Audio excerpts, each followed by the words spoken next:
Welcome, everyone. Let's see. Oh, yeah, I'm going to screen share. And here we go. Oh, thank you.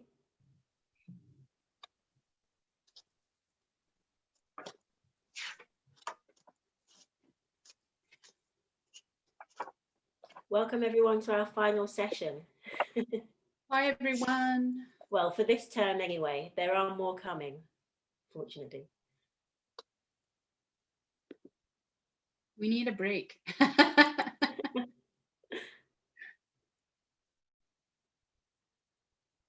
So maybe just give a little bit of time for everyone to get in.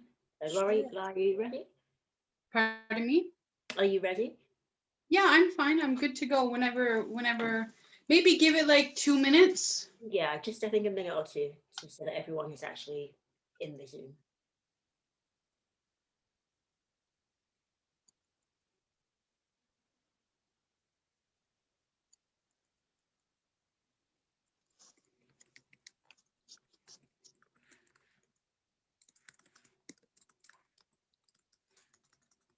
Can I just ask a question before we start, please? Sure. I've not been to any of the sessions at all. So is there something that I should have produced in the last 3 sessions that I'm then going to add on to today? Technically, yes, but each class is standalone. So the classes will go up on YouTube. You'll be able to watch those. And also in the meantime, I can, the Google link, you can see all of the other handouts and follow along with those. Yes. And you can add to that. But today, if you don't have the like figure and the arches, that's fine. You can just do it on a standalone sheet of paper. Okay, lovely. Thank you. No problem. Yes, please turn off your microphone and your cameras. That would be great. Thanks, Ayesha. Thanks, Laurelie.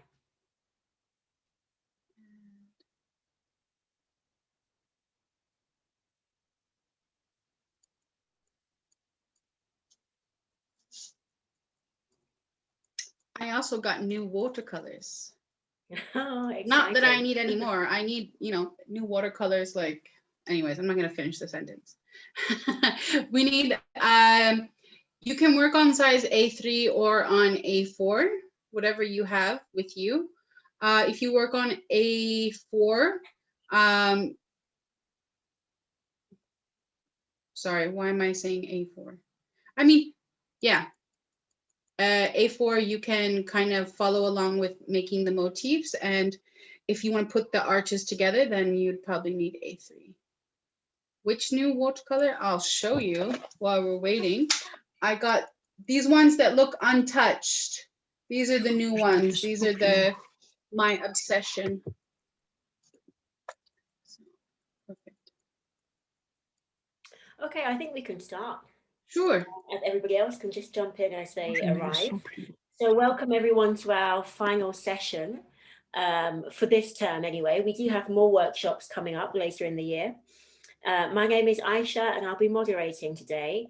I'm a graduate from the Prince's School of Traditional Arts. I specialised in illuminated manuscripts and miniature painting and have been practising Islamic art since, well, for a very long time, maybe the past 15 years or so. I have the pleasure of introducing Laurelie Rae, who is our artist who'll be leading this session. Laurelie is an artist and a teacher, art educator based in Istanbul since 2014. She also has a master's from the Prince's School and from Sabancı University in visual art and communication, where she specialised in contemporary art and art history. She's a ceramicist and also an author and illustrator. She's the author of Islamic Art and Architecture, Memories of Seljuk and Ottoman Masterpieces, and currently working on her second book, which is Surface Patterns, Motifs from the Islamic Lands. So I'm going to just quickly go through a bit of the housekeeping before we start the sessions, and then I'll hand over to Laurelie. So please, I'd like to ask everyone to please mute themselves. Make sure that you're on mute for the duration of the session. And if you have any questions or comments, just write them in the chat, and I will either answer them myself or pass them on to Laurelie. Also, please turn off your camera for the duration of the session too. Right at the end, we'd love it if you turn the cameras on and show us your work. So we'll just do that 5 minutes before the end of the class, and we'll let you know when that's about to happen. Laurelie, would you mind just moving the slide? Yep. And we'll have a break halfway through. So about 6 o'clock, we'll take a 5 or 10 minute break where you can just rest your eyes, stretch your legs, and relax. And yep, enjoy the session, and I'm here to help. So please let me know if you need anything. Just put your questions in the chat. All right, Laurelie, all yours. All right, thank you very much, Ayesha, for the wonderful introduction. So we are in our third class of the Inspired by Islamic Art 3, the third session, or the third set of workshops, my apologies. And we are finally going to get a chance to look at the flower motifs that surround our figures. I'm really looking forward, and I'm really looking forward to seeing everyone's completed pieces. I'm going to play along even. I'm going to work something out with Charlotte, maybe give you guys a deadline and see if we can get some really nice stuff available to share. So let's get on with it here. So we have introduction, Google Drive and class materials. So in the registration email you would have gotten from Charlotte, it has a link to a Google Drive. There are photos, handouts, the presentation that I'm giving you here. All of it's available for you to look at a second glance, and then hopefully soon we'll have all of the classes up on YouTube for you to watch again. And then the other thing I request, in good faith, that you use these materials that I've curated and put a lot of hard time into, or not hard time, but I've put a lot of effort into making these materials for you, so please keep them for your own educational purposes. In terms of your artwork, if you would like to share, there's my email for these kind of things for the students, damascustiles@gmail.com. And then please also, if you're willing to share, send them to charlotte.villiers@rbkc.gov.uk. And then, of course, tag us on social media if you use social media, and you can see Lula Ateliers, Leighton House Museum, and Ayesha_illuminates on Instagram. So, all right, so the topic for today's class are the blossoms and leaves, and I kind of expanded it a little bit to include some trees. And just quickly, if you can see in the chat, I'm just bringing everyone's attention to the chat. In case you don't have the handout, Ayesha has kindly put it into the chat box. That's what I'm trying to say. So we have some Kubachi tile fragment on the right-hand side, and we also have a Kubachi plate. Now, the thing that we're looking at here, we did work with the figures in this class extensively, but one of the things I want to bring your attention to today are the wonderful flowers that are surrounding the figures. Now, this is a different composition from what we were looking at in the panel, but it gives you a great idea of color usage traditionally, and then also how the flowers often were kind of incorporated. Sometimes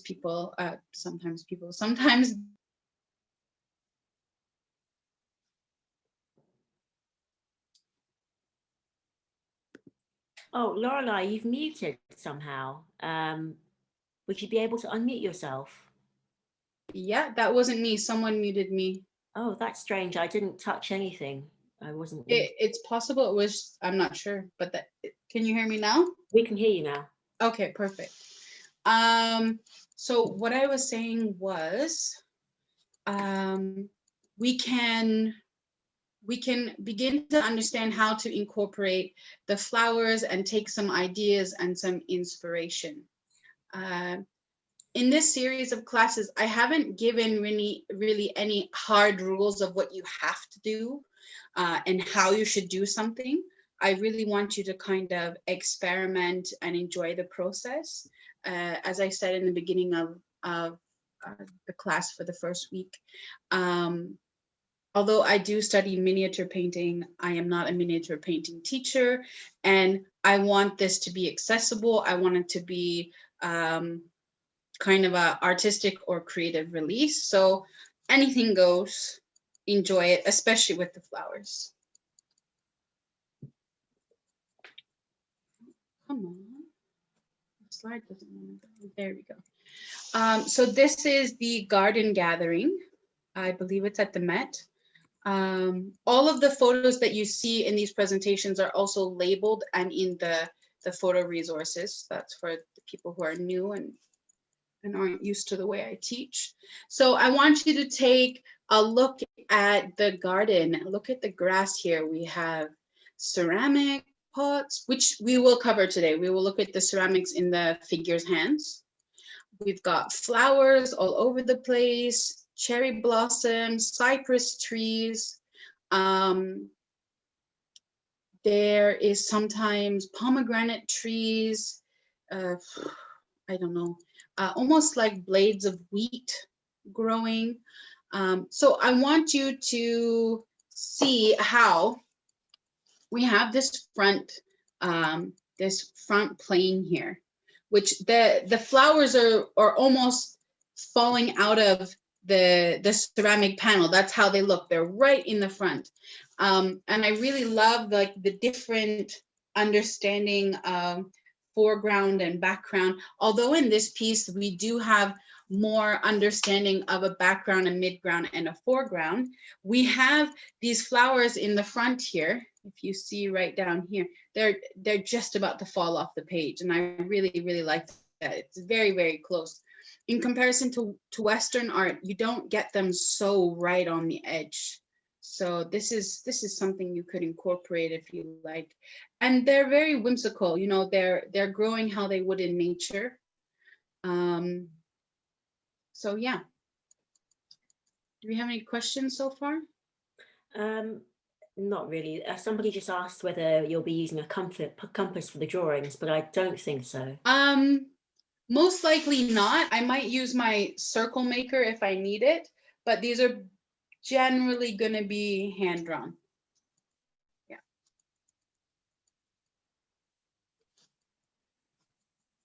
Okay. And our last slide here, just like the plate we saw or the small tile fragment, the way that the trees and the leaves and the flowers are drawn can kind of create a kind of environment. So you see, it's quite romantic in a way. I think, you know, it's in the evening because we've got, well, in my opinion, it's in the evening. We've got this dark blue background and they're meeting under a tree. It looks like maybe he's giving her a gift. I'm not sure. I'm making a narrative here, but again, you can see, yes, we understand there's a tree, but the leaves are very whimsically drawn and they have a life of their own. So keep that in mind, that that letting, oops, see, now it works.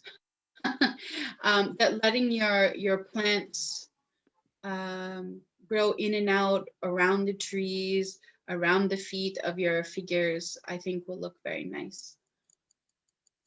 Okay, so before I get out of this, does anyone have any questions before we start drawing? Oh, there is just one that's popped up. Are there specific types of flowers that are used in this specific art style during this time? So are there specific Safavid motifs? Yeah, there are, of course. There's kind of a style. So we have these motifs down, or these flowers down in the bottom, these 5-petaled flowers. Those are very common, very, very common. If you see down here, we have some more 5-petaled, 5-petaled. Those are very common. And then also the cherry blossom tree, usually paired or very close to another cypress tree. That's very common. A lot of the Safavid motifs are pointier, if that makes any sense. I find their motif is a little bit pointier when we're talking about leaves or about trees. If you want to compare it to the Ottoman style, for example, which is a little bit more rounded. Yeah. Okay. So, can you spotlight my page, please? Yes, of course. Sorry.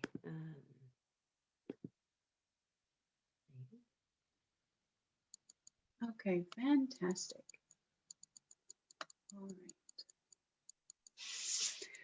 Okay, so this is what your handout looks like. Excuse me.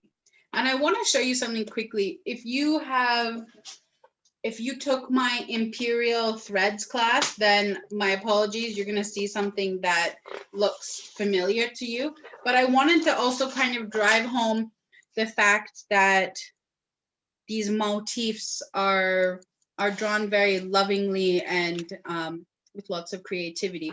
So this is the Jihangir hunting jacket, which is really beautifully embroidered with silk embroidery and on top of silk at the same time. It was done during the same time period as the Safavid. So that's something to remember, is that the height of each of the Mughal, Safavid, and Ottoman empires occurred relatively around the same time, and they were in close proximity to each other.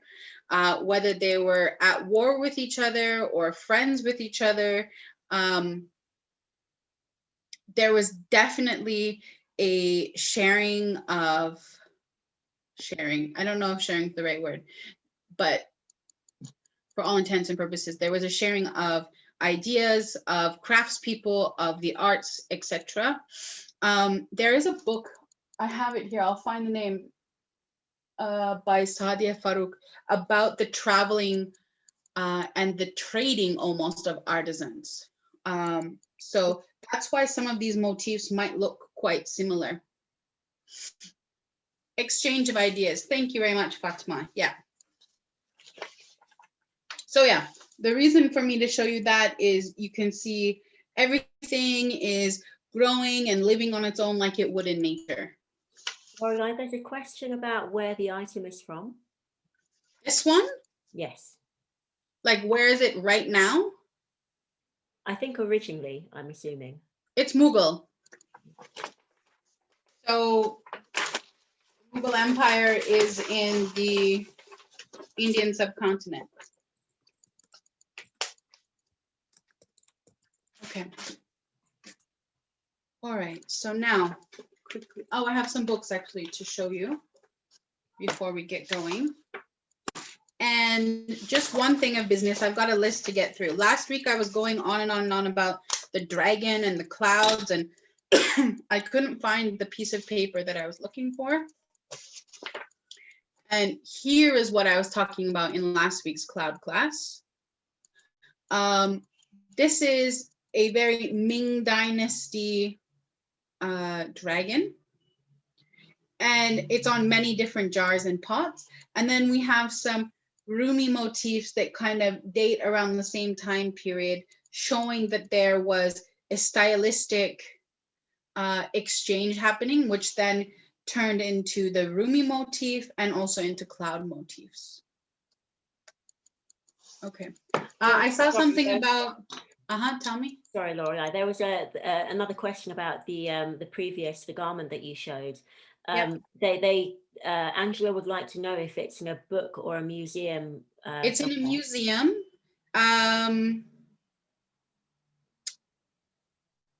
I'll see if I can put the link to the to the article. when we take a break. Remind me if you have a piece of paper. Remind me, and I can send it. Sure, yeah. I think it's at the free. It's not at the Free of Sackler. I think it's at the Walter, but I can't remember off the top of my head. Okay, so now we are moving on to our panel. I'm just finding the photo. So in the original panel that we have here, we do have some flowers, and you know, we have a little bit of damage here, so we don't know exactly what was there. Maybe it was empty, like our other lady over here, or maybe there were some flowers in it. Who knows? It's hard to tell for me, even with the high resolution, what exactly these motifs were. So I thought, why not make our own? Here we can see this motif here. It's kind of similar to this one. I've expanded on it, but it is kind of similar. So that would be the one that's the closest, as well as this one up here, to what we actually did. So when we're going through this, I will remind you that if you do want to stay along the lines of what showed up in here, then this yellow and this pink motif are the ones that you can look at. Okay, so we need pencils, paper. We don't need watercolor paper exactly yet. Pencils, paper, eraser for now, yeah.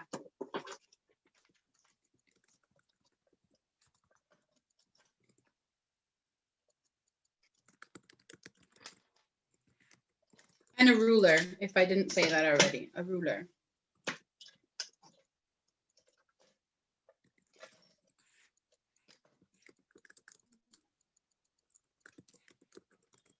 Here we go.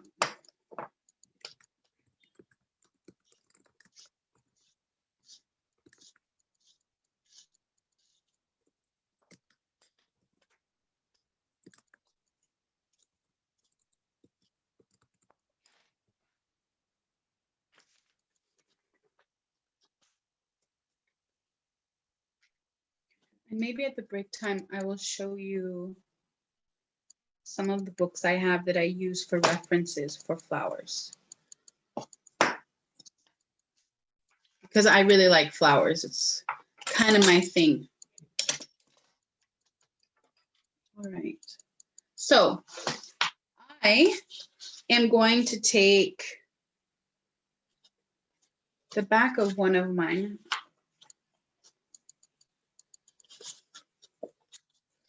And we are going to do a little bit of warm up. My apologies. We're going to do a little bit of warm up with drawing some trees. So we are going to do the cypress tree. This one isn't so complicated. It's more getting the weight of the bottom of the tree in line with the top of the tree that's important. So think of an elongated teardrop or raindrop. So I usually start at the top and I gradually, let me see. Does that help at all? No. Okay, I will darken up my line.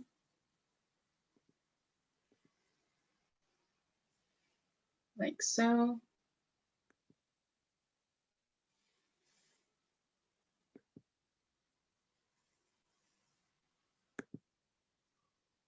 Like so. This is probably about 15 centimeters. Yeah. And now when I'm looking at it, I'm seeing, oh, maybe I want to bring this out a little bit. Just a little bit to make it a little bit more symmetrical.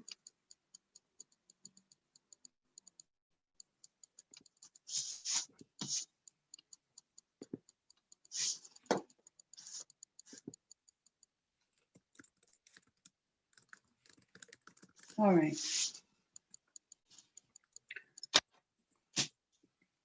And then what I do to try to line up the trunk of the tree. I find the middle.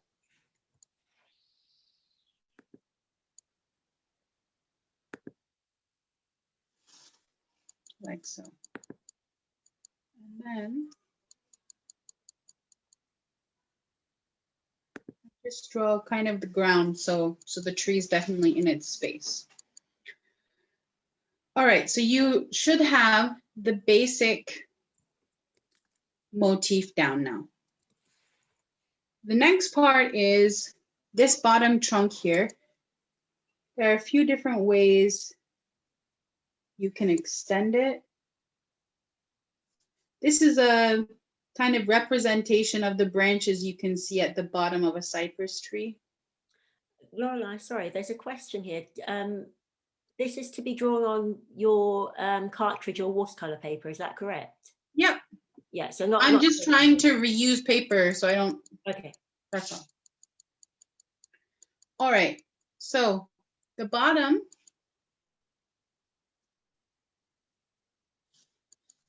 The bottom will look something like this. It's two almost leaf motifs that go out and they hug the bottom of the tree. And then we have a middle leaf motif, like so. Now, you could technically leave it like this. There are some stylized trees like this. But then usually we have some where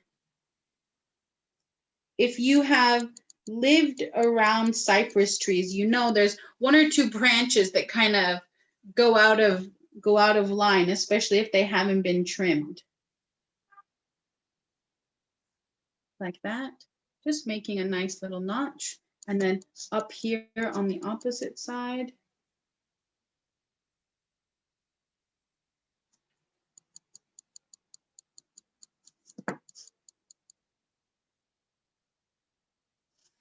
Like so. And then at the top, we have two rather close together. Oops.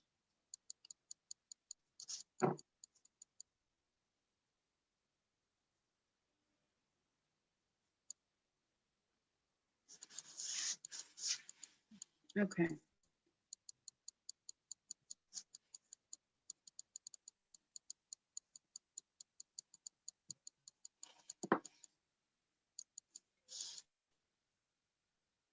And at the bottom here, I'm going to draw kind of a rock-like form.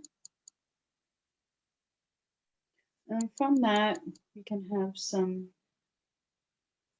leaves growing.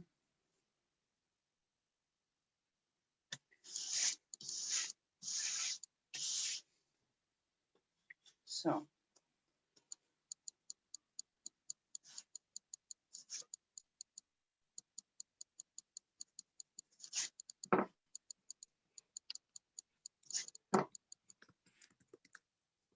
Now there's another step. There are many, many cypress trees that have cherry blossoms growing around them. So just let me fix my. So what you can do, and I'll show you how to do that if that's a step you want to partake in. You can kind of draw a diagonal line for how you would like the motifs to kind of wrap around. Now, I'm sure most people have, you know, while they're drawing or while they're doodling or talking to someone on the phone, they draw little flowers like this, yeah? So we're gonna improve upon the, sorry, I'm just seeing some of the messages. If you want, I can, there's no horizon line. I just put a little kind of lump of earth, something to stop the tree just floating. Yeah. So we're going to improve upon this kind of doodle that we have. So what I do, I mean, some people use compasses. This is very small work. I like to go completely rogue. And you can, if you want, you can draw in some circles for where you want the motifs.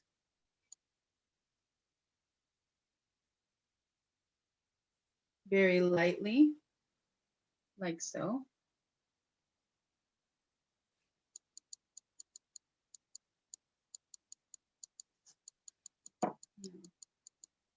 And then we put in our kind of little 5-petaled cherry blossom or whatever it is in this cypress tree. And then in the center, we put a little circle and then one line going out in each of the petals directions. And then maybe a little leaf. Sometimes we have little buds, so we do like 3 little bumps like that.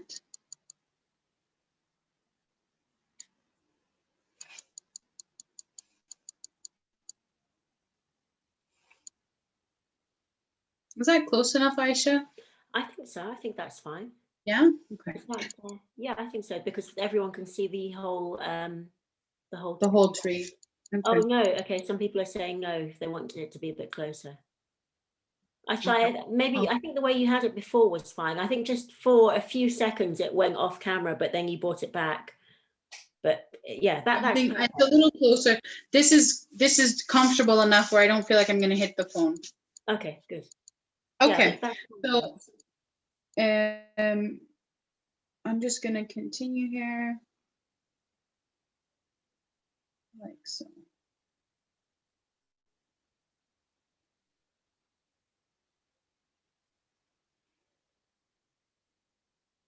And we love our leaves. Leaves give direction. I'm drawing in a little stem in there. You can have a stem continuing like so.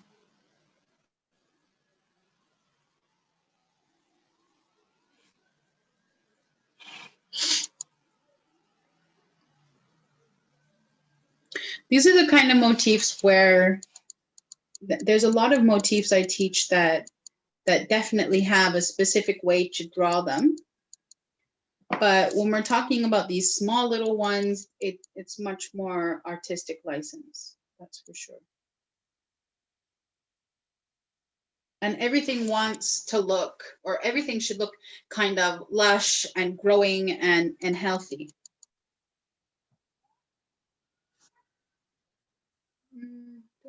Oh yeah, you can do like instead of 3, you can do a smaller one, like a little bud, like that. And varying the sizes a little bit makes it look nice too.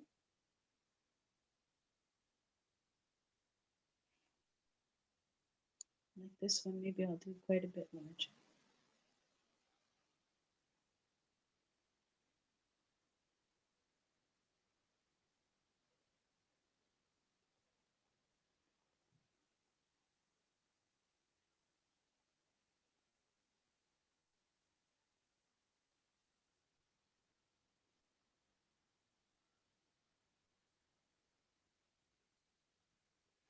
And remember, every flower should have at least 1 leaf.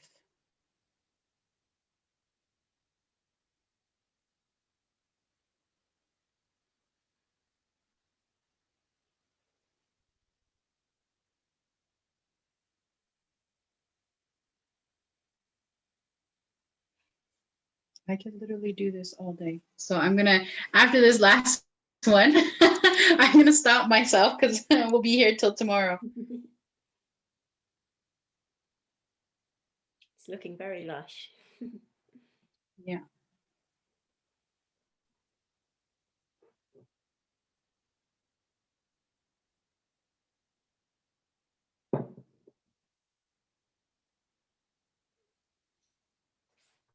Like so.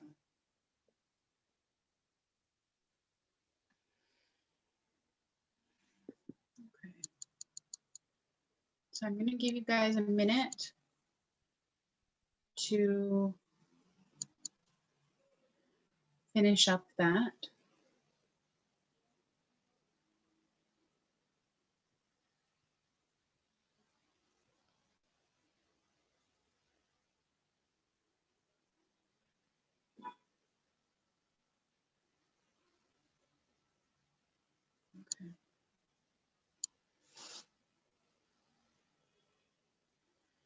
I'm just asking myself.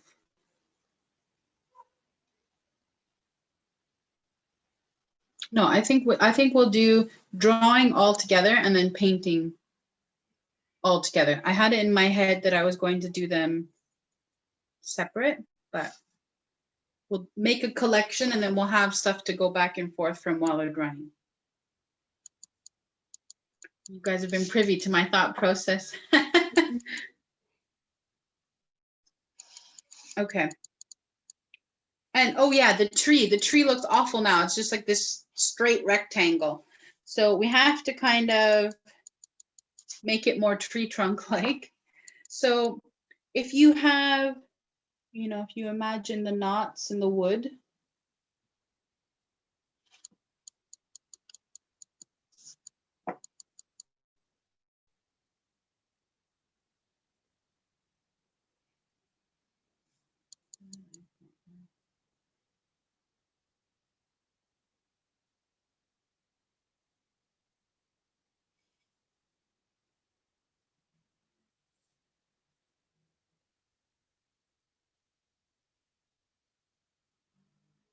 there we go.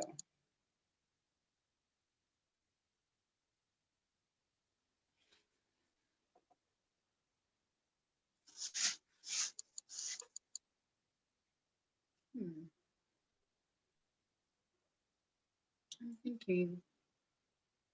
I drew a little pomegranate tree, and I'm hoping someone will use it. As you can see, I also put a pomegranate over here. So I'm trying to hint at at a love for pomegranates I have. So let's see here. Yeah, let's do the pomegranate tree if you guys are up for it. It's a little sapling, so I mean, I wouldn't worry so much. So the first thing that we do, so this is the cypress, that I can spell. This is the cypress tree plus blossoms. And then down here, we'll draw it. The first thing, and I need to turn my page because I don't know. Oh, maybe. Turn the camera.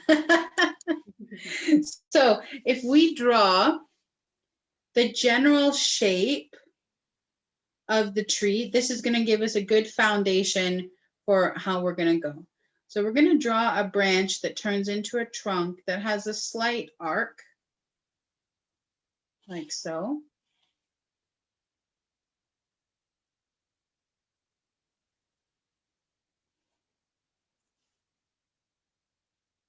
Again, I'm drawing that kind of ground line, just so that it stops. Laurelie, maybe if you can just zoom out just a little bit, just in case people haven't finished with the tree yet, because some of it is off camera. Yeah, that's fine. Okay. And there's a lot of shadows from the light. Let's see if this helps. That's good. Give me a sec, because it's very harsh. That's better, I think, right? Yeah. A little bit less, yeah. Okay, so we have our arching pomegranate tree, and we're going to have an offshoot, just a small offshoot over here. And then we're going to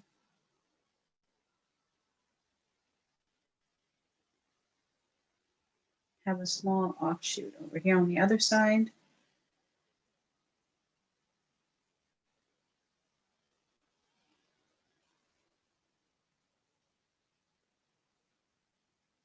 then we just get thinner and thinner and thinner to the end of that. Now it's a little thick here.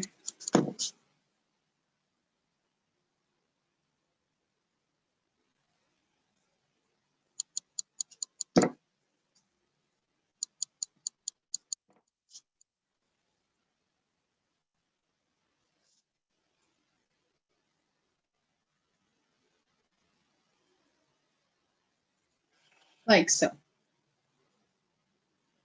Now, the first thing, well, the next thing that we're going to do is we're going to place a little circle that's going to represent the pomegranate. So on the end of this one here, I'm going to have a pomegranate, the same over here. And then all the way kind of up the tree and at the end here. There's a question, Laurelie, about whether the flowers and the fruits and the trees have any meaning at all. I guess, I mean, symbolism in the painting, or are they just there for aesthetic reasons, or do they have some symbolic meaning? It's a combination of both of them.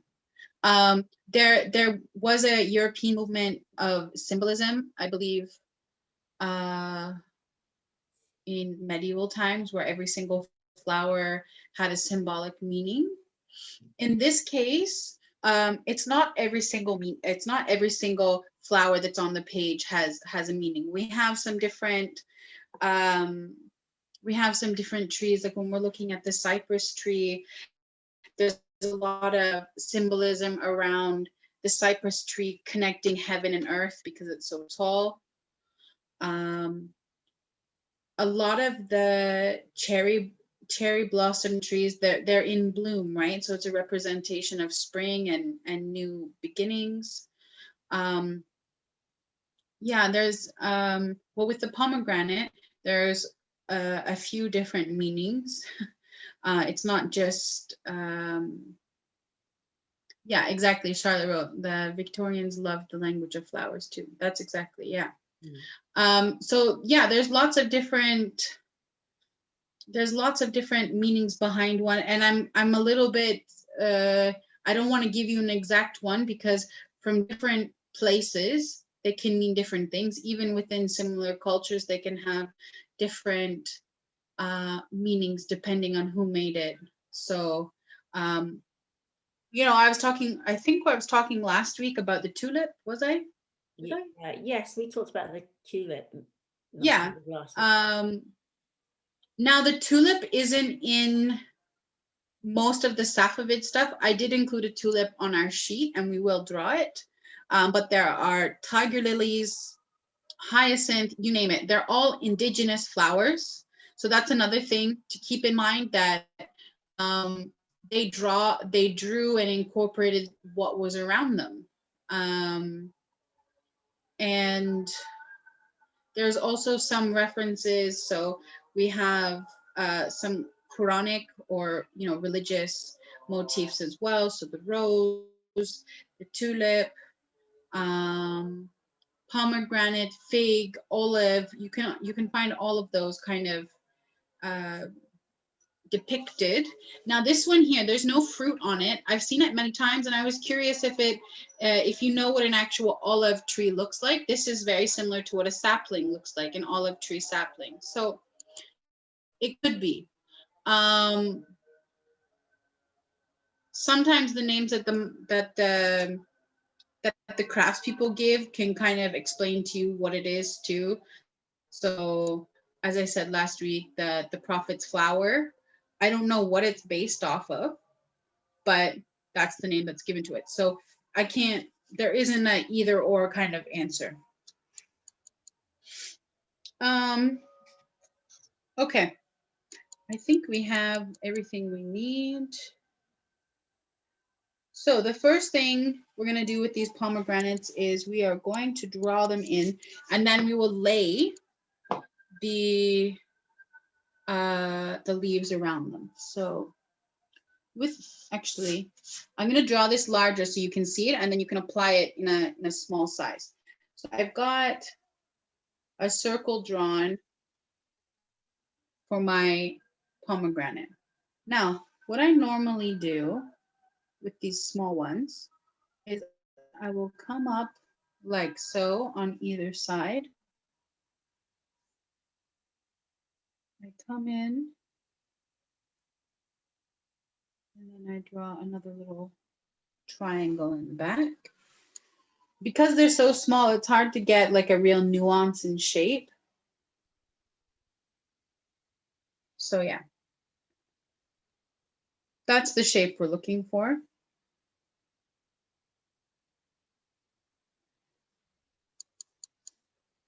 Now, I'm moving over here.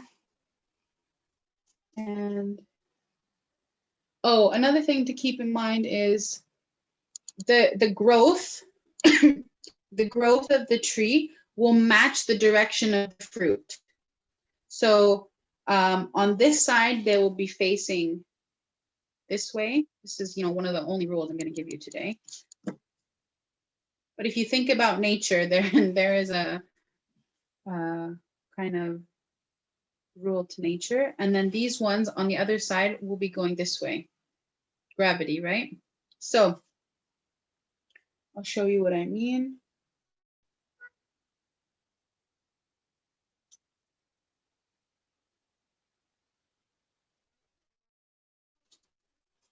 I don't like that actually. I'm gonna make it a little smaller.